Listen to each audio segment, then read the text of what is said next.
সুপ্রিয়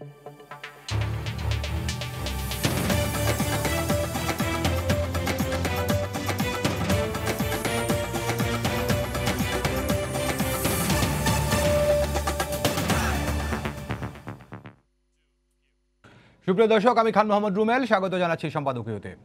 মুক্তিযুদ্ধের চেতনায় গড়ে ওঠা বাংলাদেশ সশস্ত্র বাহিনী 21শে নভেম্বর প্রতি বছর পালিত হয় সশস্ত্র বাহিনী দিবস। এ নিয়ে আমাদের আজকের সম্পাদকীয় আমাদের সশস্ত্র বাহিনী, আর এ নিয়ে আলোচনার জন্য আমাদের সঙ্গে স্টুডিওতে উপস্থিত আছেন এয়ার কমোডোর মোহাম্মদ মুস্তফা মাহমুদ সিদ্দিক, পরিচালক, বিমান পরিচালন পরিদপ্তর। আছেন brigadier general Mashihur Rahman, director general armed forces division. এবং আমাদের সঙ্গে আছেন commander Nahid Sharmin, directing staff, সামরিক বাহিনী কমান্ড ও স্টাফ কলেজ।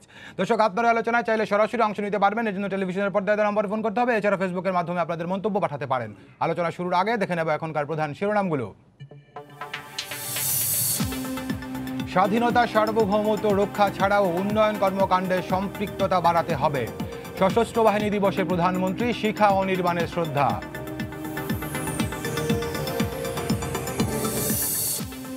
বেগম জিয়ার বিদেশে চিকিৎসার অনুমতি না দিলে পদত্যাগের হুমকি বিএনপি এমপিদের। স্বরাষ্ট্রমন্ত্রীর কাছে জোট নেতাদের আবেদন। সরকার পতনের হুঁশিয়ারি মির্জা ফখরুলের। বাস ভাড়া অর্ধেক দিতে চাওয়ায় বদরুন্নেসা কলেজের ছাত্রীকে ধর্ষণের হুমকি দেওয়ায় সহপাঠীদের বিক্ষোভ। বিভিন্ন কলেজের শিক্ষার্থীদের সমাবেশ, চালক ও হেলপার গ্রেফতার। এবং লাইসেন্স ছাড়াই মোবাইল কোম্পানিগুলোর কন্টেন্ট ইউটিউবে যাওয়া বেআইনি, একর সভায় তথ্যমন্ত্রী। সেট টপ বক্সের দাম বেশি রাখলেই ব্যবস্থা।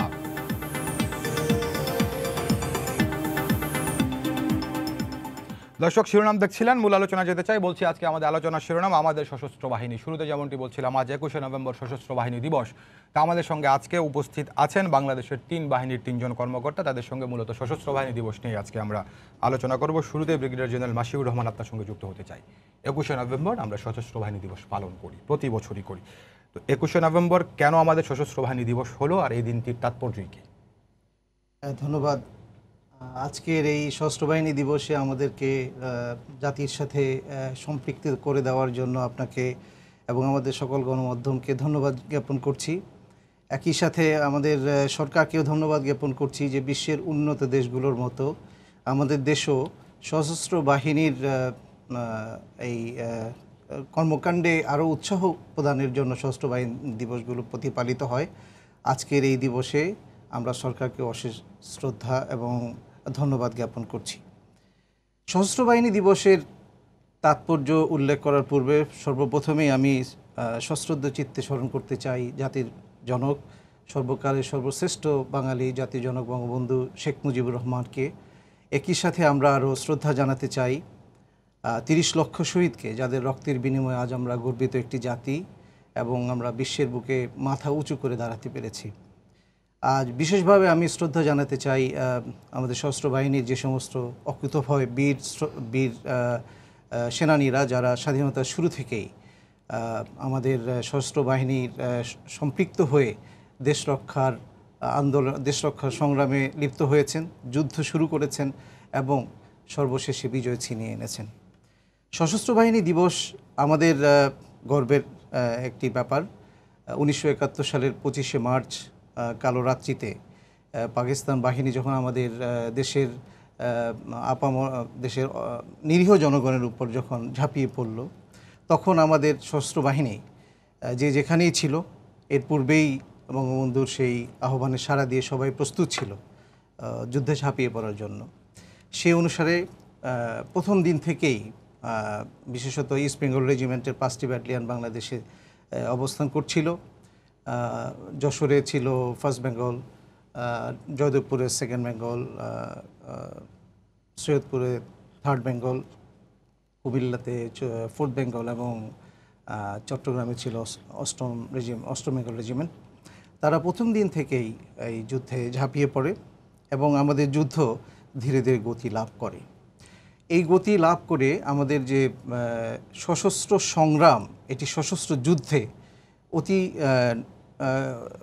অত্যন্ত তাড়াতাড়ি কুইকলি এটা সশস্ত্র যুদ্ধে রূপ লাভ করে এবং আমরা জেনারেল ওসমানীর নেতৃত্বে বাংলাদেশ এগিয়ে যায় তার কাঙ্ক্ষিত স্বাধীনতা অর্জনের দিকে। যুদ্ধের শুরুর দিকে আমরা হয়তো পরবর্তীতে হয়তো আলোচনায় একটু সুযোগ পেলে আমরা বলবো যে প্রথমে বাংলাদেশ সেনাবাহিনীর 3টি ব্রিগেড গঠিত হয়। এরই সাথে আমাদের নৌবাহিনীর একটি নৌবাহিনীর কমান্ডো দল গঠিত হয় এবং আমাদের এয়ারফোর্সের কিলো ফ্লাইটও এই সময়ে কাজ করতে শুরু করে। তো যখন নভেম্বর মাস ঘনিয়ে আসে ততদিনে আমাদের সেনাবাহিনীর 3টি ব্রিগেড এবং 11টি সেক্টর সুসংগঠিত হয়ে আক্রমণ করার জন্য প্রস্তুত হয়ে যায়।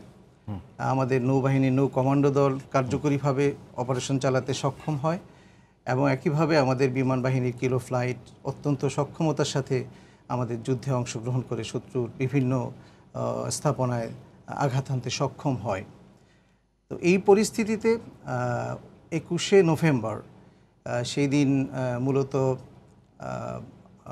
মিত্র বাহিনী বাংলাদেশ মুক্তিবাহিনীর সাথে যুক্ত হয়ে যে যুদ্ধ করবে এই বিষয়টির সিদ্ধান্ত গৃহীত হয় এবং এরই প্রেক্ষিতে আমাদের সেনাবাহিনী, নৌবাহিনী এবং বিমান বাহিনী এর সাথে দেশের আপামর জনগণ যারা 11টি সেক্টরে বিভক্ত হয়ে দেশের স্বাধীনতার জন্য যুদ্ধ করছিল তারাও ওই দিন থেকে সম্পৃক্ত হয়ে মিত্র বাহিনীর সাথে কাজ করবে এই সিদ্ধান্ত গৃহীত হয় 21শে নভেম্বর এবং এর উপর ভিত্তি করেই 22শে নভেম্বর 1971 সালে জেনারেল ওসমানী তার অপারেশনাল ডাইরেক্টিভ নাম্বার 1 জারি করেন, যার মাধ্যমে সেক্টরগুলোকে এবং আমাদের সেনাবাহিনীর 3টি রেগুলার ব্রিগেড যেটার নাম ছিল K force, S force and Z force, এই 3টি ব্রিগেড এবং বিমান বাহিনীর কিলো ফ্লাইট এবং নৌ কমান্ডোরা একসাথে আক্রমণ করার জন্য প্রস্তুত হয়।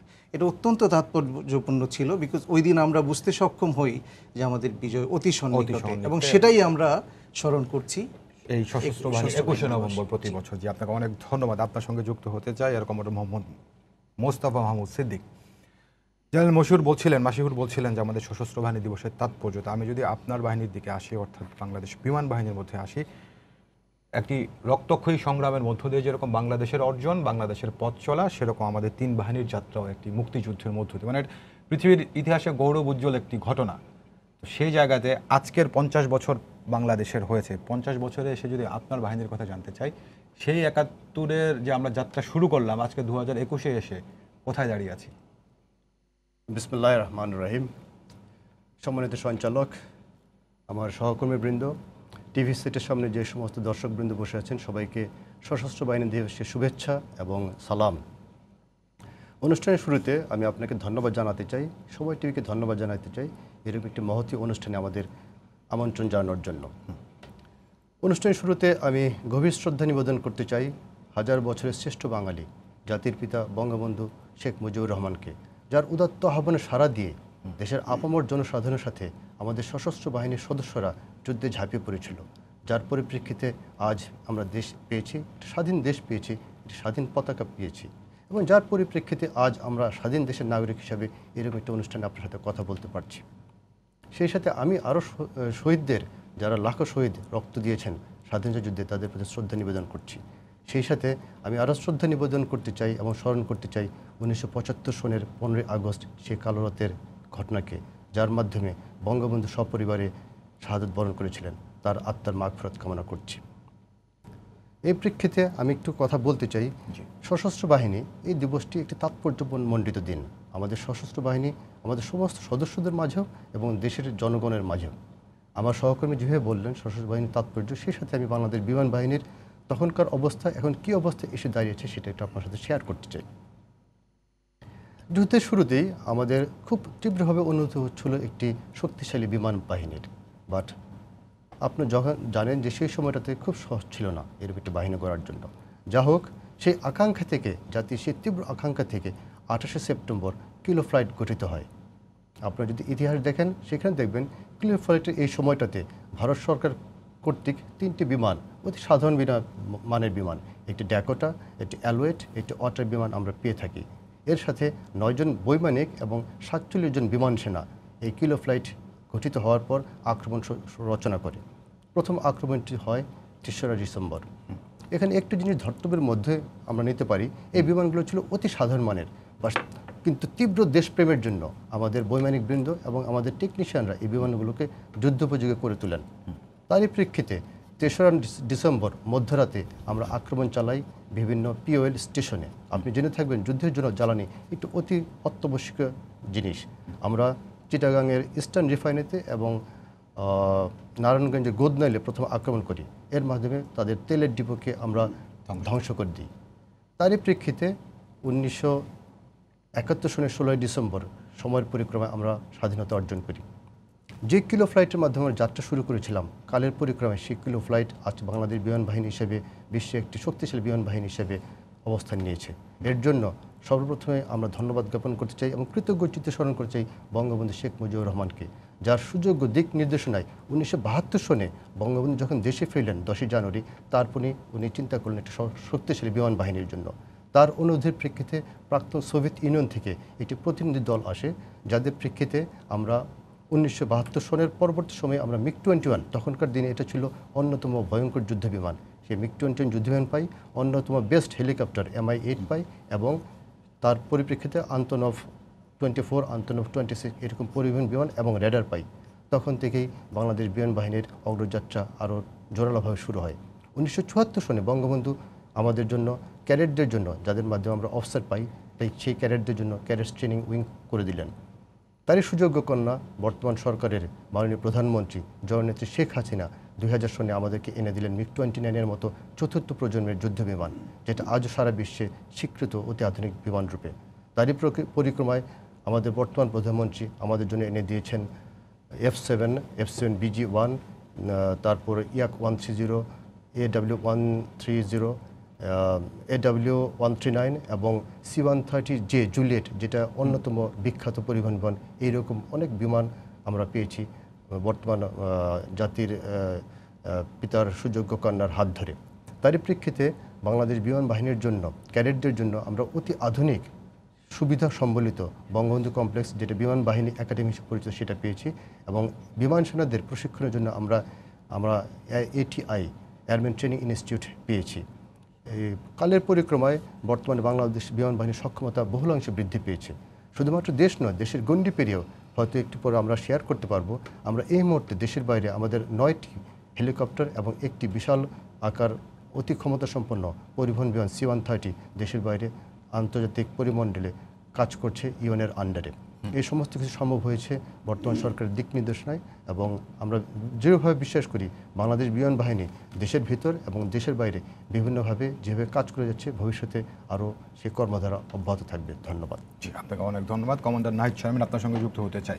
বলছিলাম আমাদের 3 বাহিনীতে যাত্রা শুরু করেছে আসলে মহান মুক্তিযুদ্ধের মধ্য দিয়ে, একটি গৌরবোজ্জ্বল ইতিহাস এবং গৌরবোজ্জ্বল একটি মুহূর্তের মধ্য দিয়ে আমাদের যাত্রা শুরু, যেটি আমি একটু আগেও বলছিলাম। তো আপনি যদি বাংলাদেশ নৌবাহিনীর কথা আপনাকে জানতে চাই, সেই মুক্তিযুদ্ধে নৌবাহিনীর লড়াকু ভূমিকার কথা একটু আজকে দর্শকদের সঙ্গে শেয়ার করবেন।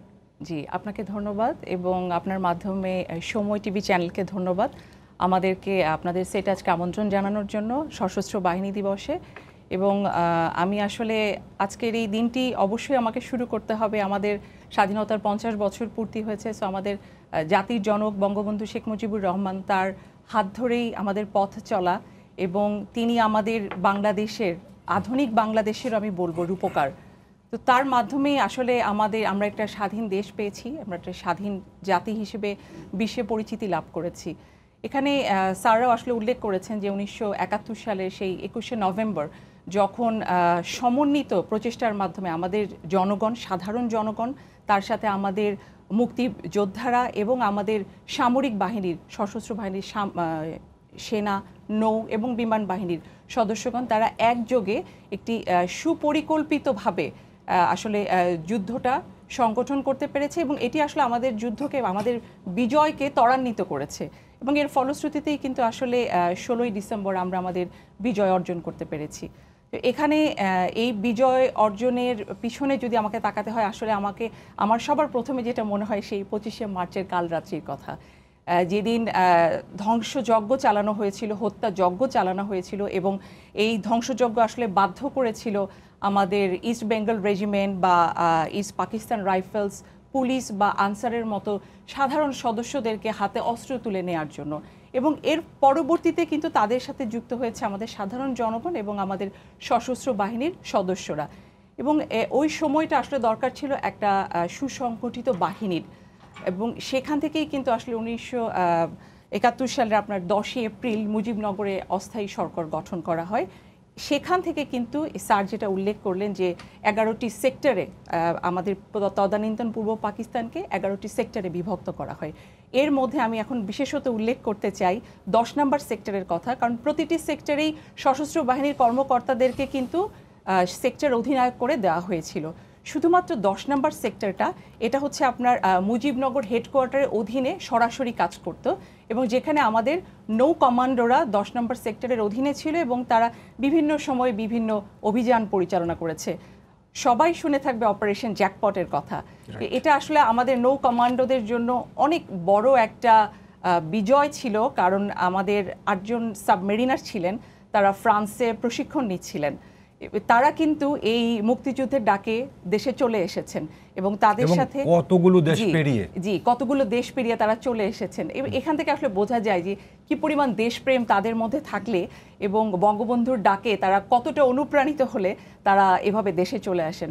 পরবর্তীতে তাদের সাথে কিন্তু প্রায় 500 জন ভলান্টিয়ার যুক্ত হয় এবং তারা আমাদের পার্শ্ববর্তী দেশ ভারতে হরিণাতে, পলাশীর হরিণা ক্যাম্পে তারা প্রায় 3 মাস কিন্তু প্রশিক্ষণ নেন, এবং প্রশিক্ষণটা শেষ হয় অগাস্টের প্রথম সপ্তাহে, এবং ঠিক 1971 সালের 15ই অগাস্টের রাতেই কিন্তু তারা এই অভিযানটা পরিচালনা করেন। এবং যেহেতু তারা তাদের ট্রেনিং ছিল, খুব ভালোভাবে তারা ট্রেনিং সম্পন্ন করেছিলেন, তারা কিন্তু একযোগে আমাদের নদী বন্দরে এবং আমাদের সমুদ্র বন্দরে একই দিনে একই সময়ে, এটা হচ্ছে আপনার কলকাতার আকাশবাণী থেকে একটা সিগন্যাল পেয়েছিলেন, তারা গান বাজানো হয়েছিল, সেই সিগন্যালের মাধ্যমে কিন্তু একই সময় তারা এই আক্রমণটা করেন, এবং এটার আন্তর্জাতিক পরিমণ্ডলে এটা খুব বড় একটা ইম্প্যাক্ট রাখে, কারণ তারা নিজের জীবন বিপন্ন করে লিম্পেড মাইন গায়ে বেঁধে তারা সাঁতরিয়ে গভীর রাতে তারা বিভিন্ন জাহাজ, যেগুলো হচ্ছে আমাদের শত্রু বাহিনীর অস্ত্র সম্বলিত জাহাজ ছিল সেগুলো, প্লাস তাদের জন্য বিভিন্ন রসদ সম্বলিত জাহাজ ছিল। তো এই জাহাজগুলোতে একসঙ্গে যখন সমস্ত আক্রমণ হয়, তখন কিন্তু আসলে আমাদের পাকিস্তানি হানাদার বাহিনীর মনোবলটা ভেঙে যায়। কারণ হচ্ছে তাদের যে সাপ্লাই, আমরা লজিস্টিক চেইন বলি, এই লজিস্টিক চেইনটা কিন্তু ব্রেক হয়ে যায়। সো তারা যেভাবে তাদের রসদ পাচ্ছিল প্লাস তাদের অস্ত্র পাচ্ছিল, এই ঘটনার পরে তারা মানে তাদের এটাকে আমি বলবো যে মোরাল ব্রেকডাউন হয় তাদের। তো এই জিনিসগুলো থেকে আসলে অপারেশন জ্যাকপট সবার কাছে এত পরিচিত, এবং এই যোদ্ধারা এটা একটা কিংবদন্তির মতো হয়ে আছে, কিংবদন্তির মতো। এবং এখানে আসলে এই অপারেশন জ্যাকপটই শেষ না। আমরা যখন 16ই ডিসেম্বর আমরা বিজয় অর্জন করি, তখন আমাদের সশস্ত্র বাহিনীর সেনা, নৌ এবং বিমান বাহিনীর সদস্যরা যারা আত্মাহুতি দিয়েছেন তাদের কথা আমাদের ভুলে গেলে চলবে না, এবং এই সংখ্যাটা কিন্তু কম না। প্রায় 1617 জন তাদের আত্মাহুতি দিয়েছেন।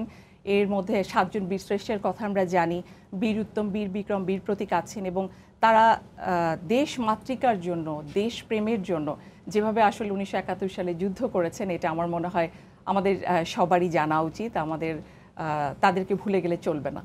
গানটি ছিল আমার পুতুল যাবে আজ শ্বশুর বাড়ি, যাবে আজ শ্বশুর বাড়ি ছিল। জেনারেল মাসিউর, আপনার সঙ্গে যুক্ত হতে চাই। যেটি বলছিলেন, আপনারা তিনজনই বলছিলেন মোটামুটি যে মুক্তিযুদ্ধের একটি ইতিহাসের মধ্য দিয়ে আমাদের যাত্রা শুরু, এবং প্রশিক্ষণ তো ছিল, কিন্তু প্রশিক্ষণের পাশাপাশি তীব্র দেশপ্রেমের একটি বিষয় ছিল। তো সেই জায়গা থেকে যদি বলি যে দেশপ্রেমের মধ্য দিয়ে যে আমাদের সশস্ত্র বাহিনীর যাত্রা, আপনাকে যদি সেনাবাহিনীর কথাই জানতে চাই, আজকে 50 বছরে আমাদের সেই সক্ষমতার জায়গা কতটুকু এখন?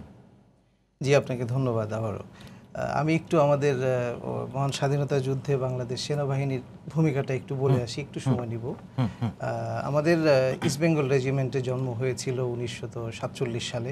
ফার্স্ট বেঙ্গল প্রথম টাইগার পরিবারের প্রথম সদস্য হিসেবে জন্ম লাভ করে, এবং মহান স্বাধীনতা যুদ্ধের সময় আমাদের 8টি রেজিমেন্ট ছিল, তার মধ্যে 5টি ছিল আমাদের বাংলাদেশে এবং 3টি ছিল পশ্চিম পাকিস্তানে।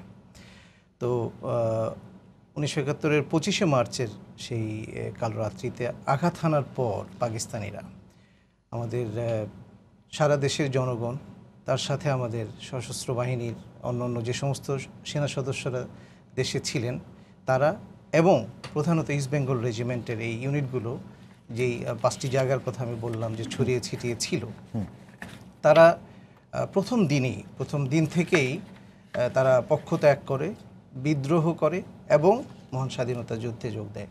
আমি মনে করি যে আমাদের মহান স্বাধীনতা যুদ্ধের এটি একটি সবচেয়ে প্রথম দিকের সবচেয়ে উল্লেখযোগ্য ঘটনা। স্বাধীনতা সংগ্রামটি এই সশস্ত্র বাহিনীর সদস্যগণ আমাদের 5টি রেজিমেন্ট যখন যোগ দিল, স্বাধীনতা সংগ্রাম স্বাধীনতা যুদ্ধের রূপ পেয়ে গেল। এবং সেখান থেকে সশস্ত্র যে যুদ্ধগুলো হচ্ছিল, প্রথম দিকে এই যুদ্ধটা হচ্ছিল অনেকটা গেরিলা কায়দায়। সেই গেরিলা কায়দায় এগিয়ে যাওয়ার পর এবং সুসংগঠিত হওয়ারও একটা ব্যাপার ছিল।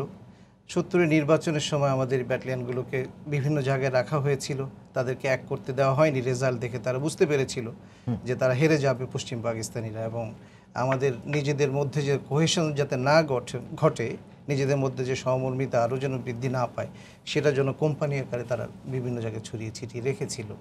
কিন্তু এখানকার যে নেতৃত্ব যে ছিল, তারা মিলে এখান থেকে এই যার যার ব্যাটালিয়নকে নিয়ে তারা পক্ষ ত্যাগ করে বাংলাদেশের সীমানা অতিক্রম করে আমাদের পার্শ্ববর্তী দেশে অংশগ্রহণ করে এবং সেখানে সুসংগঠিত হয়।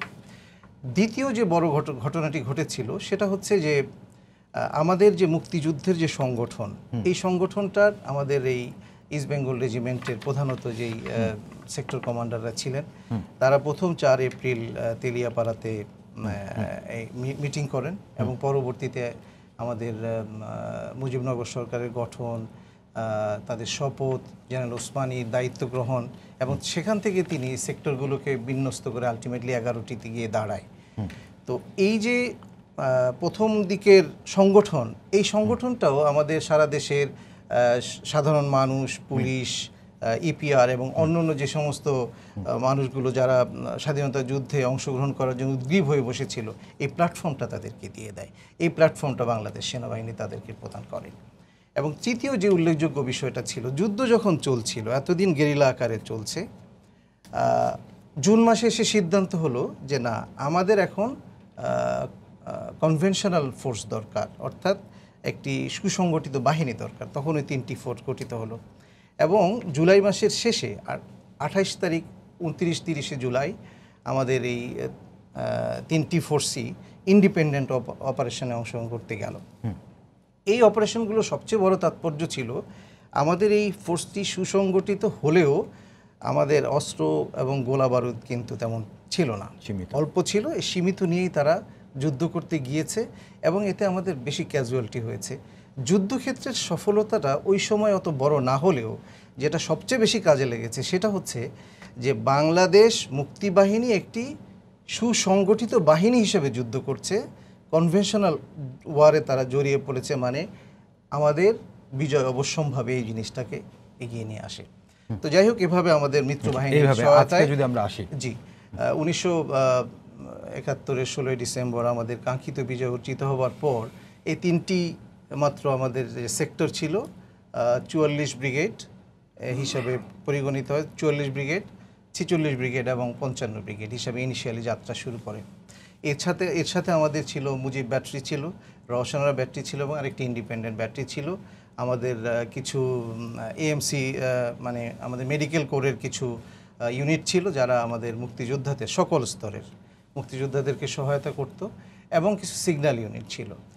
বঙ্গবন্ধু দেশে ফিরে আসার পর তিনি তার দূরদর্শী এবং দূরদৃষ্টি দিয়ে উপলব্ধি করলেন যে আমার এই দেশের স্বাধীনতা রক্ষার জন্য তখনকার অত্যন্ত ভঙ্গুর অর্থনীতি সত্ত্বেও তিনি কিন্তু আমাদের জন্য ট্যাঙ্কের ব্যবস্থা করলেন এবং অন্যান্য বাহিনীর জন্য সরঞ্জাম আনা শুরু করলেন। এবং 1973 সালের মধ্যেই যে 3টি মাত্র ব্রিগেড থেকে শুরু হয়ে আমাদের কিন্তু 100টির মতো ইউনিট তিনি তার 1 বছরের মধ্যেই তিনি দাঁড় করিয়ে দিলেন। তিনি উপলব্ধি করলেন যে আমাদের একটি শক্তিশালী নিজস্ব প্রতিরক্ষা ব্যবস্থা দরকার। সেই অবস্থা থেকে শুরু করে আমি কুইকলি চলে আসি, আমরা সময়ের বিষয়টা আছে। আজ আমাদের বাংলাদেশ সেনাবাহিনী অত্যন্ত শক্তিশালী একটি সেনাবাহিনী হিসাবে আমাদের প্রতিষ্ঠিত রয়েছে। আমাদের 10টি সুগঠিত ডিভিশন রয়েছে। দেশের স্বাধীনতা এবং সার্বভৌমত্ব রক্ষা করার জন্য আমাদের বাংলাদেশ সেনাবাহিনী এখন সর্বদাই প্রস্তুত রয়েছে। আমাদের রয়েছে চতুর্থ প্রজন্মের ট্যাঙ্ক, মানে হচ্ছে অত্যাধুনিক ট্যাঙ্ক রয়েছে। আমাদের পদাতিক ব্যাটালিয়নের জন্য রয়েছে অত্যাধুনিক সমরাস্ত্র এবং ইনফ্যান্ট্রি গ্যাজেট, যেটাকে আমরা বলে থাকি, সেগুলো রয়েছে। আমাদের আর্টিলারি কোরের জন্য, গোলন্দাজ বাহিনীর জন্য রয়েছে আমাদের দূরপাল্লার অস্ত্র রয়েছে। আমাদের ইঞ্জিনিয়ার্স সুসংগঠিত এবং আপনারা বিভিন্ন জায়গায় দেখতে পাচ্ছেন। অর্থাৎ সেই 3টি ব্রিগেড থেকে শুরু করে বঙ্গবন্ধুর অত্যন্ত সযত্নে 1 বছরের মধ্যে এই বাহিনীটিকে, সেনাবাহিনীকে অত্যন্ত সুগঠিতভাবে দাঁড় করিয়ে দেওয়ার পর আমাদের বর্তমান প্রধানমন্ত্রী বিগত প্রায় 12 বছরে আমাদের সেনাবাহিনীকে অত্যন্ত উন্নত মানের একটি বাহিনী বানিয়ে প্রস্তুত করে দিয়েছেন, যা বাংলাদেশের স্বাধীনতা এবং সার্বভৌমত্ব রক্ষার জন্য অ্যাবসলিউটলি প্রিপেয়ার্ড। আপনাকে অনেক ধন্যবাদ মাহমুদ সিদ্দিক। জি, এর আগে আপনি বলছিলেন যে দেশের গণ্ডি ছাড়িয়ে দেশের বাইরেও কাজ করছে আমাদের বাংলাদেশ বিমান বাহিনী। নিশ্চয়ই আপনি শান্তিরক্ষী মিশনের কথা বলছিলেন। জি, জি। তো শান্তিরক্ষী মিশনে যখন আপনি যান, মানে বাংলাদেশ সশস্ত্র বাহিনী যখন যায়, আমি 3 বাহিনীর কথাই বলছি, মূলত আপনাদের ভিতরে তাড়নাটা থাকে বা আপনাদের ভিতরে একটি উদ্দীপনা কাজ করে দেশের সম্মান এবং দেশের পতাকাকে বিশ্বের দরবারে তুলে ধরা। সেই জায়গাতে একটু আপনি আলোচনা করবেন মিশন নিয়ে। ধন্যবাদ আপনাকে।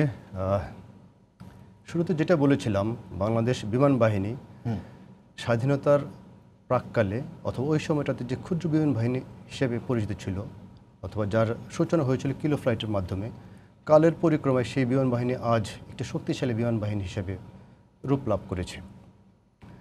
এই কিছুদিন আগে যদি দেখেন মুজিব শতবর্ষ এবং স্বাধীনতার সুবর্ণ জয়ন্তী, সেখানে আমরা 24টি বিমান একসাথে আকাশে ফ্লাই করে আকাশে 101 লিখেছি, 100 লিখেছি এবং জাতির পিতার প্রতি আমাদের সশ্রদ্ধ শ্রদ্ধা নিবেদন করেছি এই অনুষ্ঠানগুলোর মাধ্যমে। এর সাথে আরেকটা জিনিস আপনাদের মনে করিয়ে দিতে চাই, বাংলাদেশ বিমান বাহিনী স্বাধীনতা পুরস্কার 2017 লাভ করেছে। এগুলো সবই বাংলাদেশ বিমান বাহিনীর সক্ষমতার ফল। এই সক্ষমতা যখন আমরা অর্জন করলাম, তখন আমরা স্ট্রংলি ফিল করলাম যে আমরা দেশের প্রয়োজন মিটিয়েও বহির্বিশ্বের শান্তি রক্ষায় আমরা নিজেকে নিবেদন করতে পারি। সেই আলোকে 1993 সনে বসনিয়া হার্জেগোভিনাতে প্রথমবারের মতো বাংলাদেশ বিমান বাহিনীর সদস্যরা অংশগ্রহণ করেন। আজ পর্যন্ত বাংলাদেশ বিমান বাহিনীর সদস্যরা 29টি শান্তিরক্ষা মিশনে নিয়োজিত ছিলেন এবং নিয়োজিত আছেন এখন পর্যন্ত।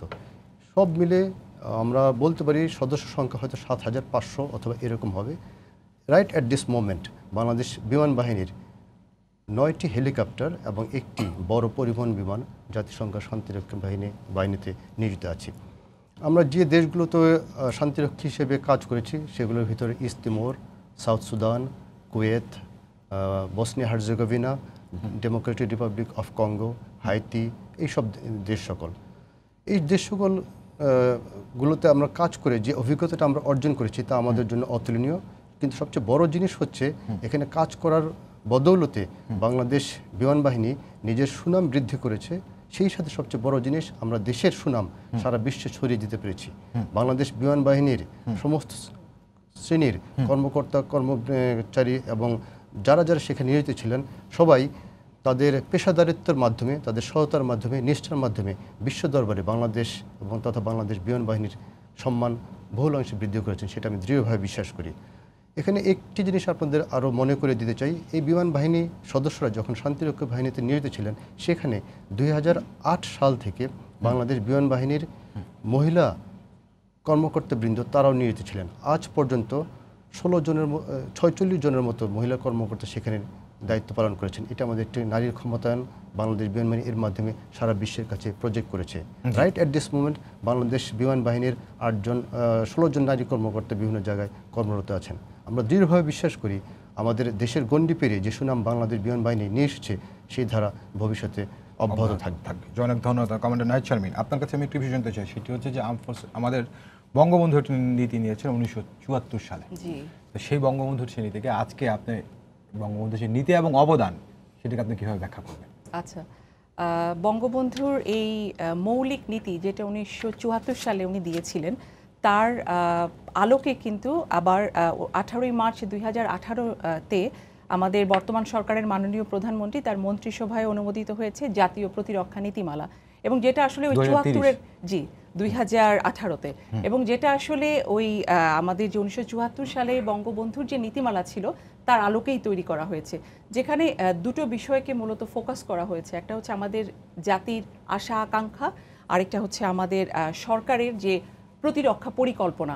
তো এই জিনিসগুলো সামনে এসেছে এখানে। যেহেতু আপনি বঙ্গবন্ধুর এই 1974-এর নীতির কথা বললেন, এখানে একটা বিষয় আসলে আসে। দেখেন, উনি বিভিন্ন সময় ওনার সময়কালে বাংলাদেশ সশস্ত্র বাহিনীতে গিয়েছেন, তিনি বিভিন্ন পাসিং আউট প্যারেডে গিয়েছেন, তিনি বক্তব্য রেখেছেন, এবং আপনি ওনার বক্তব্যগুলো যদি শোনেন, উনি কিন্তু খুব সুন্দর করে বলতেন যে আদর্শ সৃষ্টি করো।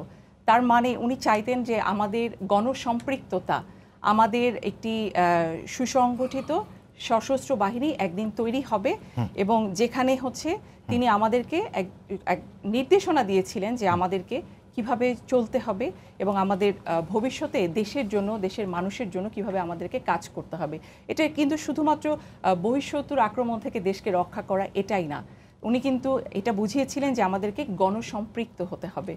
আরেকটা বিষয় আপনাকে জানতে চাই, মিলিটারি ডিপ্লোমেসি নিয়ে আপনি কি বলতে? জি হ্যাঁ, এটি আমি বলছি যে এখান থেকে আসলে মিলিটারি ডিপ্লোমেসিও আসবে। তো এখন বঙ্গবন্ধুর তিনটা খুব প্রয়োজনীয় জিনিস যেটা আসলে সবার জানা উচিত। একটা হচ্ছেন তিনি ভূ রাজনৈতিক প্রয়োজনে, এখন আমরা যে আধুনিক ত্রিমাত্রিক নৌবাহিনী বলছি সেটা কিন্তু উনি সে সময় বলে গিয়েছেন, এবং তিনি বলেছেন যে ভূ রাজনৈতিক প্রয়োজনে একসময় এটা আমাদেরকে করতে হবে। 1974 সালে তিনি territorial water and maritime zone act তৈরি করেছিলেন, এবং যেটা কিন্তু পরবর্তীতে আমরা যখন আমাদের এই সমুদ্র সীমা নির্ধারণ করেছি তখন কিন্তু এই জোন একটা আমাদের কাজে এসেছে।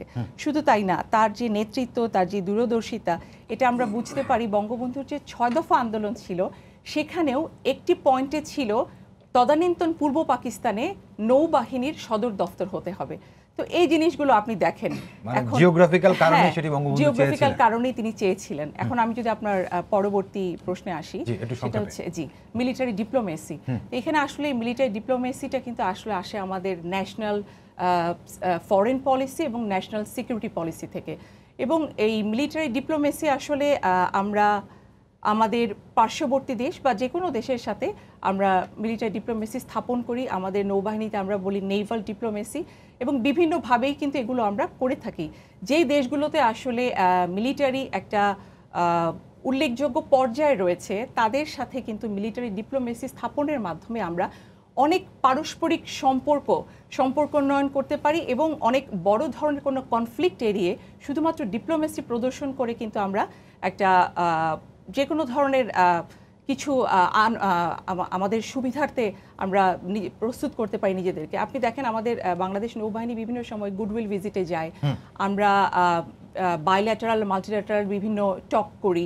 তারপরে আমাদের ইন্টারন্যাশনাল ফ্লিট রিভিউয়ের কথা না বললেই নয়, যেটা আসলে প্রথমবারের মতো বাংলাদেশ করতে যাচ্ছে 2022 সালে। 2021-এ হওয়ার কথা ছিল, বাট কোভিডের প্রয়োজনে এটা আমরা 2022-এ করছি। এই জিনিসগুলোও কিন্তু আমাদের মিলিটারি ডিপ্লোমেসির একটা অংশ বা নেভাল ডিপ্লোমেসির একটা অংশ। সো এই জিনিসগুলো করলে যেটা হয় যে আমাদের, যেমন ধরেন আমি সামরিক বাহিনী স্টাফ কলেজে আছি, তো এখানে কিন্তু আমাদের অনেক বিদেশি শিক্ষার্থী রয়েছেন। এটাও কিন্তু পার্ট অফ মিলিটারি ডিপ্লোমেসি। বিভিন্ন দেশের সাথে আমাদের ভালো ডিপ্লোম্যাটিক সম্পর্কের কারণে কিন্তু এই এক্সচেঞ্জ প্রোগ্রামগুলো হচ্ছে। তারা আসছে, আমরা যাচ্ছি, কখনো ফ্যাকাল্টি এক্সচেঞ্জ প্রোগ্রাম হচ্ছে। তো এই সব কিছু এটা আসলে একটা দেশের একটা মডার্ন টুলস আমি বলবো, যেটা বিভিন্ন দেশের মধ্যে সুন্দর সম্পর্ক স্থাপনে সহায়ক ভূমিকা রাখে। অনেক ধন্যবাদ। গণসম্পৃক্ততার কথা বলছিলেন কমান্ডার নাহিদ শারমিন।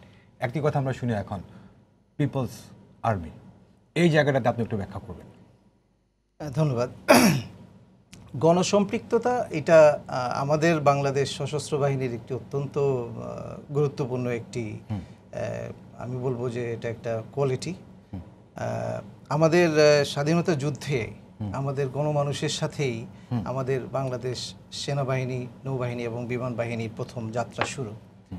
তো এই যে মানুষের সাথে সম্পৃক্ত হয়ে কাজ করা, এই যে কাজ করার মাধ্যমে যে দেশের জন্য সার্বিকভাবে কাজ করার যে একটা মানসিকতা, এটি কিন্তু বিশ্বের অন্য জায়গায় খুবই বিরল। এই জন্যই আমরা দেখতে পাই যে আমাদের দেশের মানুষ, আমরা যেখানেই কাজ করতে যাই না কেন, সেনা, নৌ, বিমান, যেই যাই না কেন, সর্বত্রই আমাদের দেশের মানুষ আমাদের সাথে খুব হৃদ্যতার সাথে কাজ করে। এখন গণসম্পৃক্ত এই যে বিষয়টা, এটা বঙ্গবন্ধু বলেছিলেন, আপনার যদি মনে থাকে 1975 সালের জানুয়ারি মাসের প্রথম বাংলাদেশ বিএমএ লং কোর্সের পাসিং আউট প্যারেডে বলেছিলেন যে তোমরাই হবা আমার পিপলস আর্মি। অর্থাৎ যে পিপলস আর্মি যেভাবে কাজ করে, মানুষের সাথে সম্পৃক্ত হয়ে কাজ করে, সেই বিষয়টা তিনি চেয়েছিলেন। এবং এই বিষয়টাই আমাদের বর্তমান ডিফেন্স পলিসিতে বলা হয়েছে যে গণসম্পৃক্ত সশস্ত্র বাহিনী হবে। এখন এই গণসম্পৃক্ত সশস্ত্র বাহিনীর বঙ্গবন্ধুর সময় তিনি আরেকটু বলেছিলেন, তিনি বলেছিলেন যে প্রয়োজন হলে তোমরা উৎপাদন করে খাবে। অর্থাৎ আপনি যদি দেখেন যে গণচীনের যে পিপলস আর্মি যেটা আছে, তারা হলো গিয়ে এক ধরনের বাহিনী, কিন্তু বঙ্গবন্ধু চেয়েছে একটু ভিন্ন রকমের একটা ব্যাপার। সেটা হচ্ছে যে একটা কনভেনশনাল ফোর্স, কিন্তু তার রুট থাকবে মানুষের মধ্যে। সেই জন্য জনগণের কল্যাণে। সেই জন্য আমরা দেখতে পাই যে আমাদের সরকার সর্বদাই পোস্ট মডার্ন মিলিটারি হিসেবে আমাদের আর্ম ফোর্সেসগুলোকে বিভিন্নভাবে নিয়োজিত করেছে। যেমন আপনি দেখতে পাচ্ছেন যে বাংলাদেশ সেনাবাহিনী বর্তমানে পিস কিপিংয়ে বিশ্বের নাম্বার 1 ট্রুপস কন্ট্রিবিউটিং কান্ট্রি বা সেনা প্রেরণকারী দেশ হিসাবে পরিচিত। বাংলাদেশ সেনাবাহিনী এবং সশস্ত্র বাহিনী সবাই মিলেই আমাদের দুর্যোগ ব্যবস্থাপনায় আমরা যখনই আমাদের প্রয়োজন হয় এটার জন্য আমরা নিজেরা ঝাঁপিয়ে পড়ি। আপনারা হয়তো মনে থাকবে যে আমাদের চট্টগ্রামে যখন ল্যান্ডস্লাইড হয়েছিল, ভূমিধস হয়েছিল, কাউকে কিন্তু বলতেও হয় না, আমাদের ক্যাম্প থেকে অফিসাররা গিয়ে প্রাণ দিয়েছে। সো এরকম বিভিন্ন কাজে যখন আমরা আমাদের গণসম্পৃক্ত হিসেবে যখন নিজেদেরকে গড়ে তুলি, তখন আমরা বিভিন্ন কাজে সম্পৃক্ত হই। এরই অংশ হিসাবে আপনারা দেখছেন যে বাংলাদেশ সেনাবাহিনী বর্তমানে দেশে প্রায় 50টির মতো পাবলিক স্কুল কলেজ পরিচালনা করছে। দেশের সার্বিক উন্নয়নের ক্ষেত্রে এই জিনিসগুলো দারুণভাবে ভূমিকা রাখছে। একটি মানসম্মত এডুকেশন তারা প্রোভাইড করছে। আমাদের কিছু মেডিকেল কলেজ পরিচালিত হচ্ছে অত্যন্ত দক্ষতার সাথে। আমাদের অত্যন্ত উন্নত মানের বিভিন্ন আন্তর্জাতিক মানের প্রতিষ্ঠানগুলো আমাদের গড়ে উঠছে। এই গণসম্পৃক্ত হওয়ার কারণেই কিন্তু সরকার বিভিন্নভাবে আমাদের সশস্ত্র বাহিনীকে বিভিন্ন দেশের উন্নয়নমূলক কাজে আজও আমরা দেখতে পেয়েছি, মাননীয় প্রধানমন্ত্রী বলেছেন যে দেশ গঠন করার কাজে, দেশ উন্নয়নের কাজে সম্পৃক্ত হতে। আপনারা হাতির ঝিলের মতো প্রজেক্ট দেখছেন এবং বিভিন্ন আমাদের বিভিন্ন কর্মকাণ্ডে বাংলাদেশ সেনাবাহিনী এগিয়ে যাচ্ছে এবং দেশের জন্য কাজ করে যাচ্ছে। আপনার কাছে যুক্ত হতে সেটা হচ্ছে, যেমন ধরেন একটি হচ্ছে প্রতিরক্ষা, আরেকটি হচ্ছে জনকল্যাণ। জনকল্যাণের কথা কিছুটা বলেছেন আমাদের ব্রিগেডিয়ার জেনারেল মশিউর রহমান, আপনি আরেকটু বলবেন। প্রাকৃতিক দুর্যোগ বলো কিংবা এই যে আমাদের করোনা মহামারীটি গেল, শতাব্দীর একটি ভয়াবহতম মহামারী, সে সময় আমরা দেখেছি আপনার বাহিনী সহ মানে 3 বাহিনীর সদস্যরাই মানুষের কল্যাণে কাজ করেছেন। এই জায়গাতে আরেকটু আপনি ব্যাখ্যা করেন যদি। বাংলাদেশ সশস্ত্র বাহিনীর জন্ম সেটা মহান মুক্তিযুদ্ধের মাধ্যমে, এবং আজ অবধি বাংলাদেশ সশস্ত্র বাহিনী, সেনা, নৌ, বিমান সবাই একসাথে কাঁধে কাঁধ মিলিয়ে দেশের জনগণের জন্য যখনই প্রয়োজন হয়েছে তখনই ঝাঁপিয়ে পড়েছে। আমি যদি বাংলাদেশ বিমান বাহিনীর একজন কর্মকর্তা হিসেবে একটু আলোকপাত করতে চাই, তাহলে দেখবেন এই যে এই মুহূর্তে আপনি এখানে টিভি সেটের সামনে বসে আছেন, আমরা সবাই বসে আছি, আমার পাইলট আমার হেলিকপ্টার রেডি আছে সার্চ অ্যান্ড রেস্কিউর জন্য। যে কোনো দুর্যোগ মোকাবেলার জন্য দ্রুততম সময়ে, স্বল্পতম সময়ে সম্ভব আমার পাইলট আমার হেলিকপ্টার সেই দুর্যোগ প্রবণ এলাকাতে চলে যাবে। আপনি যদি কতগুলো ঘূর্ণিঝড় দেখেন, বাংলাদেশ প্রাকৃতিকভাবে একটি দুর্যোগ প্রবণ এলাকা। ঘূর্ণিঝড় আইলা, সিডর, বুলবুল, আমফান এগুলো দেখেছেন। এই বিমান বাহিনীর সবচেয়ে একটা অ্যাডভান্টেজাস পজিশন যেটা হচ্ছে, অতি দ্রুত সময়ে বাংলাদেশ বিমান বাহিনীর হেলিকপ্টারগুলো এবং পরিবহন বিমানগুলো এই দুর্যোগ প্রবণ এলাকাতে যেতে পারে এবং মানুষের কাছে পৌঁছতে পারে, তাদের মেডিকেল ফ্যাসিলিটি প্রোভাইড করতে পারে, তাদের খাদ্য পানীয় সেই ব্যবস্থাগুলো করতে পারে এবং সরেজমিনে সেটা সরেজমিনে দেখে নিরূপণ করতে পারে তাদের কি লাগবে। এই ব্যাপারগুলো সম্ভব বাংলাদেশ বিমান বাহিনীর হেলিকপ্টার এবং ট্রান্সপোর্ট পরিবহন বিমানগুলোর মাধ্যমে। এর পাশাপাশি যদি দেখেন, কয়েকদিন আগে টিভিতে হয়তো আপনি একটা খবরও প্রচার করেছেন যে পার্বত্য চট্টগ্রাম এলাকাতে যে 4 জন ছাত্র দিনের বেলা শেষ হয়ে যাচ্ছে, রাস্তা হারিয়ে ফেলছে। খবর শোনা মাত্র বাংলাদেশ বিমান বাহিনীর হেলিকপ্টার AW139 ওই এলাকাতে গিয়েছে এবং দিনের আলো শেষ হওয়ার আগেই তাদের উদ্ধার করে নিয়ে এসছে। এগুলো হচ্ছে প্রাত্যহিক ঘটনা। প্রতিদিন আপনি দেখবেন বিমান বাহিনীর হেলিকপ্টারগুলো বিভিন্ন জায়গায় এরকম উদ্ধার এবং ত্রাণ তৎপরতা চালাচ্ছে। যদি এই করোনা মহামারীর সময়টাতে আপনি চিন্তা করেন যে বিভিন্ন দেশে আমাদের আটকে পড়া বাংলাদেশি ছিল, সেখানে মালয়েশিয়াতে, ইউএইতে, ইউনাইটেড কিংডমে সেগুলো ছিল, চায়নাতে। সেখানে বাংলাদেশ বিমান বাহিনী 17টির মতো চার্টার ফ্লাইট পরিচালনা করে আমাদের দেশের জনগণকে দেশে ফিরে নিয়ে এসেছে। ভ্যাকসিন আনার জন্য এই সপ্তাহে আপনার আছে আমাদের C-130 জুলিয়েট অত্যাধুনিক পরিবহন বিমান, এগুলো দিয়ে আমরা প্রতিনিয়তই আমরা চায়নাতে পাঠাচ্ছি এবং চায়না সরকার প্রদত্ত যে ভ্যাকসিন এবং মেডিকেল যে কিটিং যে ফ্যাসিলিটি আছে সেগুলো আমরা নিয়ে আসছি, এগুলো প্রাত্যহিক কার্যক্রম হিসেবে চালনা করছি। কয়েকদিন আগে দেখবেন আর্কিজ গ্রুপের একটা ক্লিংকারবাহী জাহাজ সমুদ্রে ডুবে গেল, 11 জন নাবিক তাদের জীবন হারাচ্ছে, বাংলাদেশ বিমান বাহিনীর হেলিকপ্টার তাদের যে উদ্ধার করে নিয়ে আসলো। ঘূর্ণিঝড় ইয়াসের প্রভাবে একটা জাহাজ উল্টে গিয়েছিল বঙ্গোপসাগরে, সেখানে 12 জন নাবিক এবং ক্রুকে হেলিকপ্টার তাদের উদ্ধার করে নিয়ে আসলো। পার্বত্য চট্টগ্রামের CST আমরা যেটা বলি, চিটাং হিল ট্র্যাক্স, সেখানে শান্তি রক্ষার জন্য বাংলাদেশ সশস্ত্র বাহিনী এবং বাংলাদেশ আইনশৃঙ্খলা বাহিনীর রক্ষাকারী সদস্যরা নিয়োজিত আছেন। তাদের মেডিকেল ফ্যাসিলিটি বলেন, তাদের রসদ বলেন, তাদের খাদ্য বলেন এবং তাদের এক জায়গা থেকে আরেক জায়গায় পরিবহন, প্রাকৃতিক যেহেতু জায়গাটা খুব কনফাইন, সেখানে বাংলাদেশ বিমান বাহিনী হেলিকপ্টারগুলো প্রতিনিয়ত 365 দিন সেবা দিয়ে আসছে। এরকম আমি আপনার কাছে আরেকবার চেষ্টা করব, কমান্ডার নাহিদ শারমিন যেভাবে বলছিলেন তারা দুজন সেনাবাহিনী এবং বিমান বাহিনী, আপনার নৌবাহিনীও নিশ্চয়ই এভাবেই কাজ করেন মানুষের কল্যাণের জন্য। তো এই যে তাড়নাটা, এটা কোত্থেকে আসে? প্রশিক্ষণ তো অবশ্যই একটা ব্যাপার, পাশাপাশি তীব্র দেশপ্রেম আপনাদের মনের ভেতরে কাজ করে বলেই তো মানুষের কল্যাণে কাজগুলো করতে পারেন আপনারা। জি অবশ্যই তীব্র দেশপ্রেম আমাদের ভিতর কাজ করে এবং আমরা আসলে এতটা সুসংগঠিত এবং দেশ মাতৃকার কল্যাণে আমরা নিজেদেরকে এতটাই নিয়োজিত করে রেখেছি যে আমাদের সামনে আমাদের দেশের কল্যাণে যে ধরনের অ্যাসাইনমেন্ট আমাদের জন্য আসুক না কেন, আমরা কিন্তু তা পালনে বদ্ধপরিকর এবং তা পালন করে আসছি।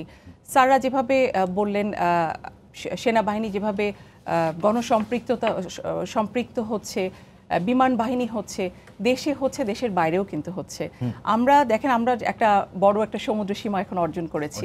জি, এখন কিন্তু আমাদের প্রতিনিয়ত আমাদের যুদ্ধ জাহাজগুলো এই বড় সমুদ্র সীমায় পেট্রোলিংয়ে থাকে, কারণ আমরা আছি বলেই কিন্তু আজকে আমরা দেশের জন্য ব্লু ইকোনমি চিন্তা করতে পারছি, আজকে আমরা দেশের জন্য ডিপ সি ফিশিং এর কথা চিন্তা করতে পারছি। কারণ হচ্ছে আমরা এই বড় সমুদ্র সীমার যে সিকিউরিটি সেটা আমরা দেওয়ার জন্য বদ্ধপরিকর এবং এটা আসলে আমরা বলি 24/7। সো এখানে আসলে সব সময়ের জন্য কিন্তু আমরা সমুদ্রে আছি এবং আমরা সমুদ্র পাহারা দিচ্ছি বলেই আমি বলবো যে হয়তো নিশ্চিন্তে আমাদের দেশের জনগণ তাদের ঘুমাতে পারছেন বা একটু ভালো সময় পার করতে পারছেন। অথবা সমুদ্রের উপর নির্ভর করে যারা জীবিকা অর্জন করেন তারাও সাহস পাচ্ছে। আমাদের এখানে দেখেন, আমরা বলি যে বিভিন্ন নন ট্রেডিশনাল সিকিউরিটি থ্রেট থাকে আমাদের জন্য, এগুলো আসলে একটা সেফটি ইস্যু থাকে আমাদের জন্য। তো যখন আমরা এভাবে সার্বক্ষণিক পেট্রোলিংয়ে থাকি, তখন কিন্তু আমাদের জেলে বলেন বা আমাদের যারা আসলে এই ব্লু ইকোনমির জন্য সরাসরি কাজ করছেন, সম্পদ আহরণে কাজ করছেন, তারা কিন্তু অভয় সহকারে এই কাজগুলো করতে পারছেন এবং আমরা আসলে আমাদের দেশের আমদানি রপ্তানিতে কিন্তু পরোক্ষভাবে অনেক বড় একটা ভূমিকা রেখে চলেছি। এটা তো দেশের কথা গেল। এখন যদি আমি দেশের বাইরের কথায় আসি, আসলে এটা না বললেই না, কারণ বাংলাদেশ নৌবাহিনীর জাহাজ আপনার ইউনিফিল মিশনে আমরা যেভাবে ডিপ্লয় হয়ে আছি, এত নিজ দেশ থেকে, হোম পোর্ট থেকে আমরা এতটা দূরে আছি এবং আমরা কিন্তু এখানে কিন্তু পৃথিবীর খুব অল্প দেশের জাহাজ আছে যারা হচ্ছে ইউনাইটেড নেশন মিশনে অংশগ্রহণ করে এবং বাংলাদেশ কিন্তু তার একটি গর্বিত অংশীদার। আমরা অংশগ্রহণ করে যাচ্ছি এবং আমাদের এখন বাণিজ্য সংগ্রাম রয়েছে। আপনি জেনে থাকবেন যে এখানে এত দূরে যখন আমরা হোম পোর্ট থেকে থাকি, তখন কিন্তু জাহাজের মেইনটেনেন্স এই ইস্যুগুলো আসে, বাট এগুলো কিন্তু আমরা সব কিছু সফলভাবে সমাধান করে আমাদের দেশের সরকারকে আশ্বস্ত করে আমরা কিন্তু 2010 সাল থেকে ভূমধ্যসাগরে মেরিটাইম ইন্টারডিকশন অপারেশন পরিচালনা করে আসছি এবং পাশাপাশি সাউথ সুদানেও আমাদের একটি রিভারাইন কন্টিনজেন্ট রয়েছে। তো শুধু দেশে না, দেশের বাইরেও আসলে বাংলাদেশ নৌবাহিনী তার ভাবমূর্তিকে উজ্জ্বল রেখেছে এবং বাংলাদেশ নৌবাহিনী, বিমান বাহিনী, বাংলাদেশ সেনাবাহিনী সবাই আসলে এই সাফল্যের অংশীদার বলে আমি মনে করি। এবং সর্বোপরি বাংলাদেশের জনগণ। আমরা শেষের দিকে আছি, আপনি শেষ কথা যদি কিছু বলতে চান। আমি শুধু একটা বিষয় একটু হাইলাইট করতে চাই। আমার একটু বলতে ইচ্ছে হচ্ছে যে আমাদের বাংলাদেশ সেনাবাহিনী বিশ্বের টপ ট্রুপস কন্ট্রিবিউটিং কান্ট্রি। এ পর্যন্ত আমাদের প্রায় 1,43,000 সেনাবাহিনীর সদস্য অত্যন্ত দক্ষতার সাথে সফলতার সাথে দায়িত্ব পালন করেছেন। এটা আমাদের জাতির একটি অত্যন্ত গর্বের একটা ব্যাপার যে আমরা জাতি হিসেবে আমরা সহমর্মী, এবং এই সহমর্মিতার কারণেই আমরা যখন বিদেশে গিয়েছিলাম শুরুর দিকে জাতিসংঘ মিশনে, তখন আমাদের এই নেচারের কারণে আমরা মানুষের দুঃখে খুব তাড়াতাড়ি দুঃখী হই এবং তার পাশে গিয়ে দাঁড়াই। তো আমাদের ব্যাটালিয়নগুলো গিয়ে যখন স্থানীয় মানুষের সাথে মিশে খুব তাড়াতাড়ি আমরা তাদের সাথে মিশে যেতে চাই এবং তাদের সমস্যা সমাধানের দিকে আমরা মনোযোগী হই। ফলে সর্বক্ষেত্রেই যেখানে আমরা যেয়েছি, বাংলাদেশ সেনাবাহিনী গিয়েছে, আমরা 124 জন আমাদের প্রাণ দিয়েছি বিশ্ব শান্তি প্রতিষ্ঠায়। বাট তারপরও মাননীয় প্রধানমন্ত্রীর নির্দেশনায় আমরা এই দায়িত্ব পালন করে যাচ্ছি ইনশাআল্লাহ। আপনি শেষ কথা যদি কিছু বলেন। মহান মুক্তিযুদ্ধের মাধ্যমে যে ক্ষুদ্র পরিসরে বাংলাদেশ বিমান বাহিনীর জন্ম হয়েছিল, সময়ের পরিক্রমায় জাতির জনকের স্বপ্ন বাস্তবায়নের পথে বাংলাদেশ বিমান বাহিনী আজ অনেক শক্তিশালী, স্বনির্ভর এবং এই ধারা অব্যাহত রাখবে বলে আমি দৃঢ়প্রাণে বিশ্বাস করি। বাংলার আকাশ রাখিব মুক্ত এই মূল মঞ্চে দীক্ষিত হয়ে বর্তমান সরকারের মাননীয় প্রধানমন্ত্রী তার সার্বিক দিক নির্দেশনায় দেশ এগিয়ে যাচ্ছে এবং বাংলাদেশ বিমান বাহিনীও এগিয়ে যাবে বলে আমি বিশ্বাস করি। আমাদের একটা সারি থেকে আমি শুরু করি। ফোর্সেস গোল 2030 এটা কিন্তু বাস্তবায়ন হয়েছে এবং হচ্ছে 3 বাহিনীতেই। বাংলাদেশ নৌবাহিনীতেও আমাদের বানৌজা শেরে বাংলা, বানৌজা শেখ হাসিনা এবং বানৌজা শেখ মুজিব, এই নতুন নতুন বেসগুলো আমাদের তৈরি হয়েছে বা কিছুটা তৈরি কার্যক্রম আছে। সাবমেরিনের বেস হচ্ছে। সো আসলে অনেক উন্নয়ন হয়েছে, হয়তো খুব অল্প পরিসরে বলে শেষ করা হবে, আমরা সেটি আশা করি। সাফল্য যাত্রা অব্যাহত থাকুক। আপনাদের তিনজনকে অনেক ধন্যবাদ। দেশবাসীকে ধন্যবাদ। জি, দর্শক আপনাদের সবাইকে ধন্যবাদ জানিয়ে শেষ করছি আজকের সম্পাদকে। আগামীকাল আবারও দেখা হবে রাত 10টা দেখার আমন্ত্রণ রইল। শুভরাত্রি।